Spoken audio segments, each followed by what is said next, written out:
Okay, I'd like to introduce you to our game, which we want to do it in this Christmas project, which is called Resting Green Trees, which is a pond itself.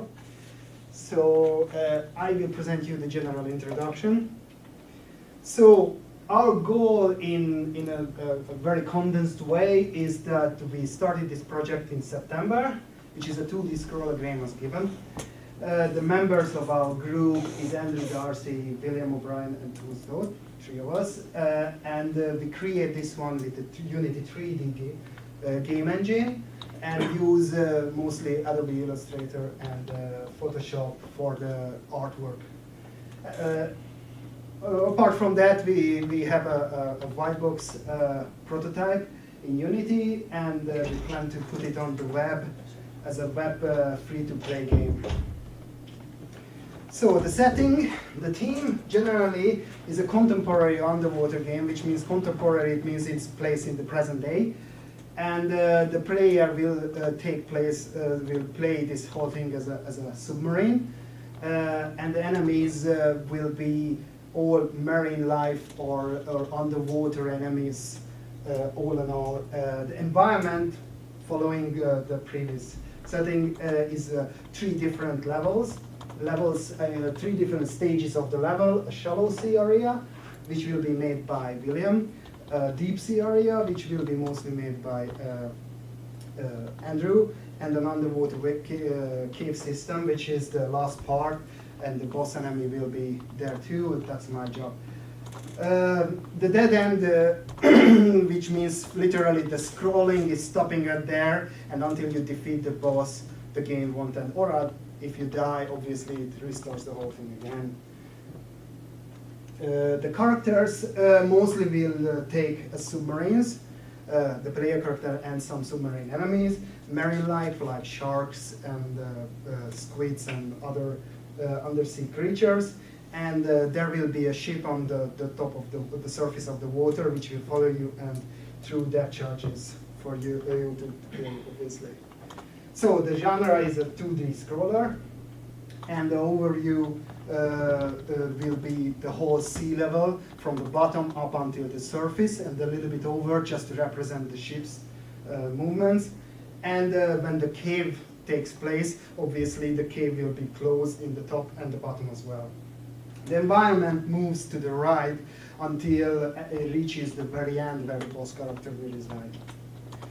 The story is in short.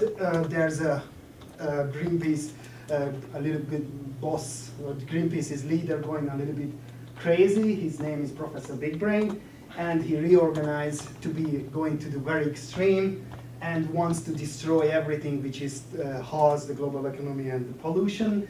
And that's why the biggest industries sit down together, gathering the best crude available and with the best submarine, and starts to fight off the enemy and try to find him in the underwater cave or base where they can defeat him.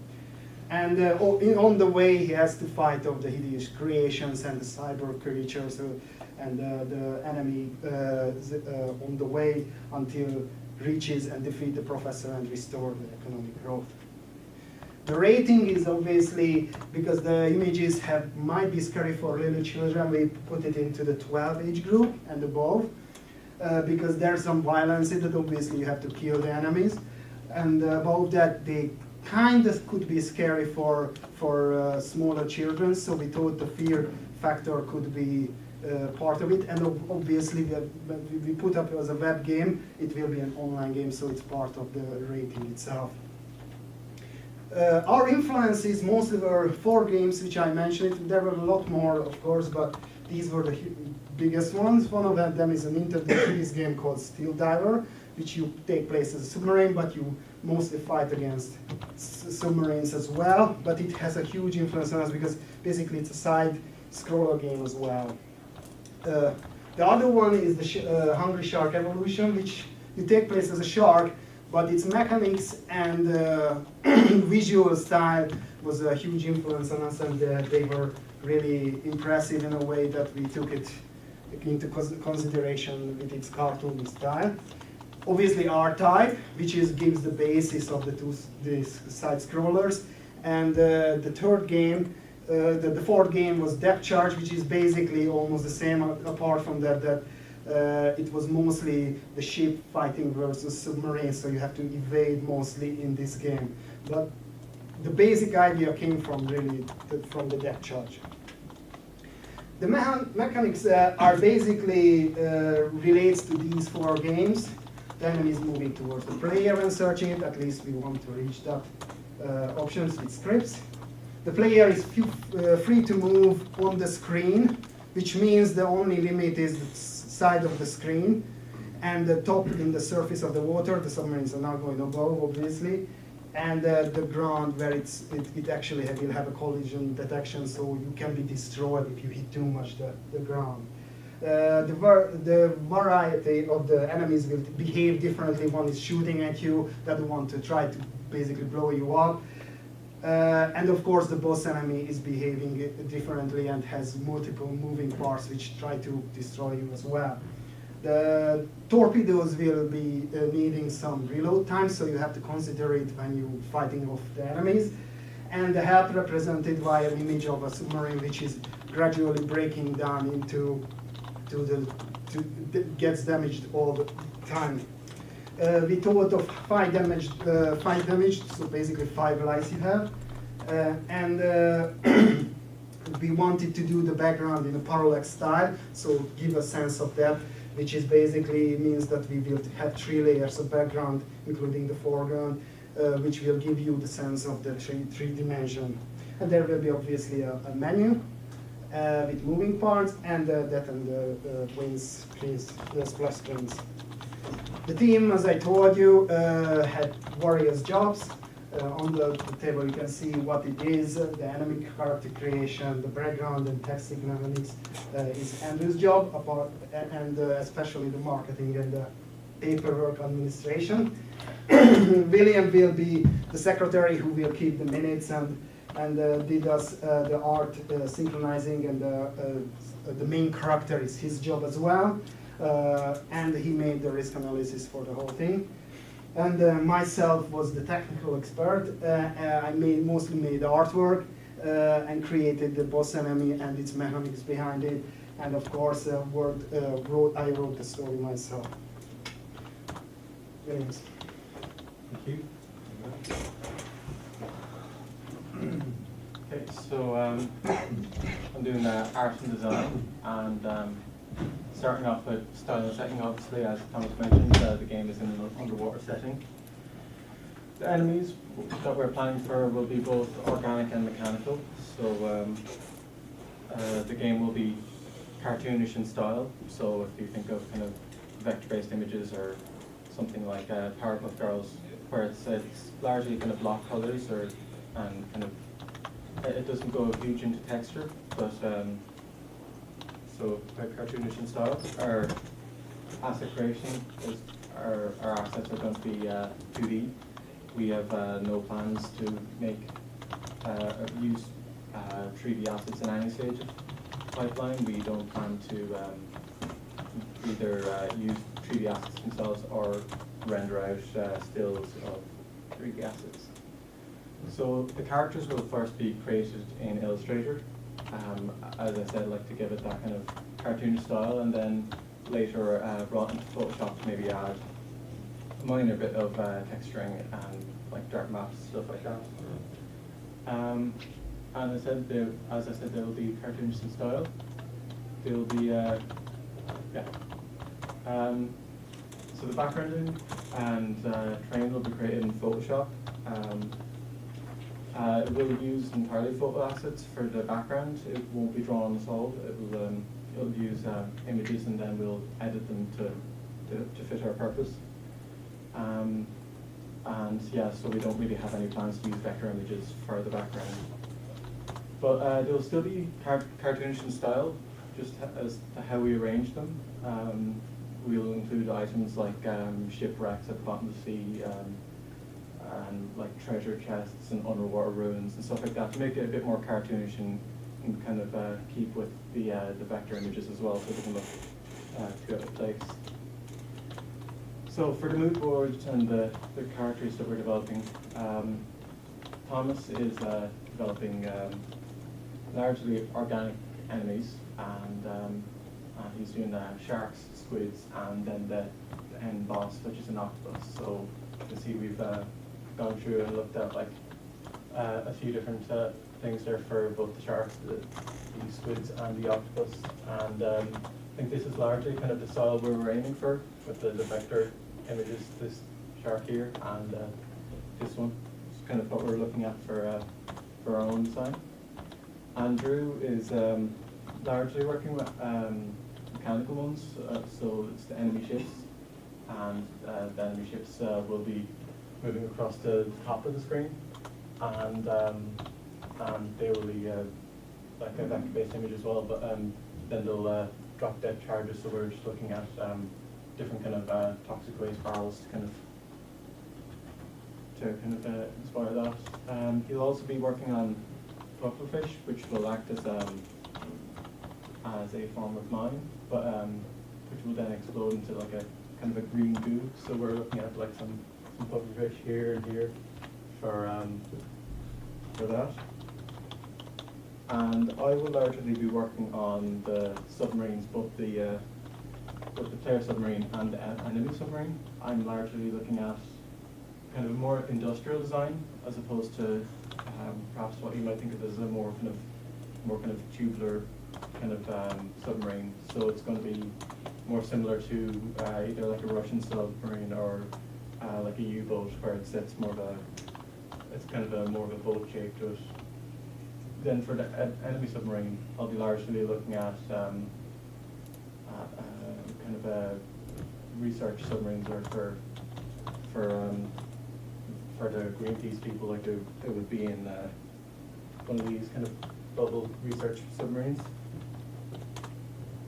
Our backgrounds, we'll have 3 sets of 4 maiden backgrounds. As Tom said, there will be shallow sea, deep sea, and underwater cave. Each layer will move at different speeds to give it more of an illusion of depth. Like you'll have the background layer hardly moving, but just about. Then you'll have the midground, which is moving a fair bit quicker, and then the foreground, which is quicker still. So for the shallow sea, we're largely looking at having like coral and maybe like a sandbank, and then just like a deep kind of blue there, and then perhaps islands up at the top. For deep sea, we're looking less kind of coral, more kind of shipwrecks, and a sandbank, deep blue, and I think less islands. And then for the caves, we will only have 2 layers, as like it won't be as much of a depth of field. And so that will just be the 4 in the mid-ground, and that'll be the cave at the top, bottom, and the back cave wall. So currently our progress is Andrew has been working on the pufferfish mines, which are looking really good there with the vector images. He's also been working on the enemy ships. And also we've been looking at different types of depth charges. So the pufferfish are getting really quite close. We're almost there, just a little bit on that, and the enemy ships as well. And I think the depth charges are looking quite good too. Thomas is he's currently in. He's finished the concept art stage for the octopus, which is the boss character at the end of the level. It'll be like just a static creature, and then these arms will animate throwing I think bombs or Bombs and depth charges. Yes. So and also he's at finished at the concept stage for the squid as well. He will also be doing the shark, and we're pretty much done for the shark. It's looking really well. And so yeah, so we'll hopefully be moving on soon to the octopus and squid to get to the same stage as the shark. I'm currently working on the submarine. I'm not quite happy with the silhouette of it largely at the moment. I think I'll add more detail to like the bottom, adding more kind of steps up and down there. And also I've been working a little bit It doesn't quite show up on the projector, but I've been looking at different types of texturing and paneling. But largely what I've been working on is the sonar hood element, which will be to indicate when our secondary fire is available, which will allow us to shoot upwards and attack the ships on the surface. So that's it. You guys just try and keep it going quickly now. Or 15 minutes through, you know. So I do cover the hardware and specifications. As you can see, we're developing a game using Photoshop, Illustrator, and Unity 3D. And it's going to be a web-based game. So to run your web-based game in the browser, you're going to need a Unity plugin on that website. And that Unity plugin will run on Internet Explorer, Firefox, Chrome, Safari, the rest of it. To run the Unity player plugin, the basic specifications you need for Windows OS will be Windows XP Professional with the stats there. So you need 128 meg RAM, which is really, really small and really old. So everyone should be fine with that. You need a small bit of hard drive space, really old monitor, keyboard and mouse, because it's going to be keyboard and mouse inputs. Control the player will be arrow keys, and then firing will be space bar and another key that we haven't decided yet for the second missile. And then for Mac OS, you need 10.6, which is called Snow Leopard. You need 1 gig of RAM, 5 gigahertz space, video graphics card, and that shouldn't be there anymore. For Ubuntu or Linux, you need Ubuntu 10.10, which needs 700 megahertz processor, 512 meg of RAM, 5 gigs of hard drive space, and a VGA cable monitor.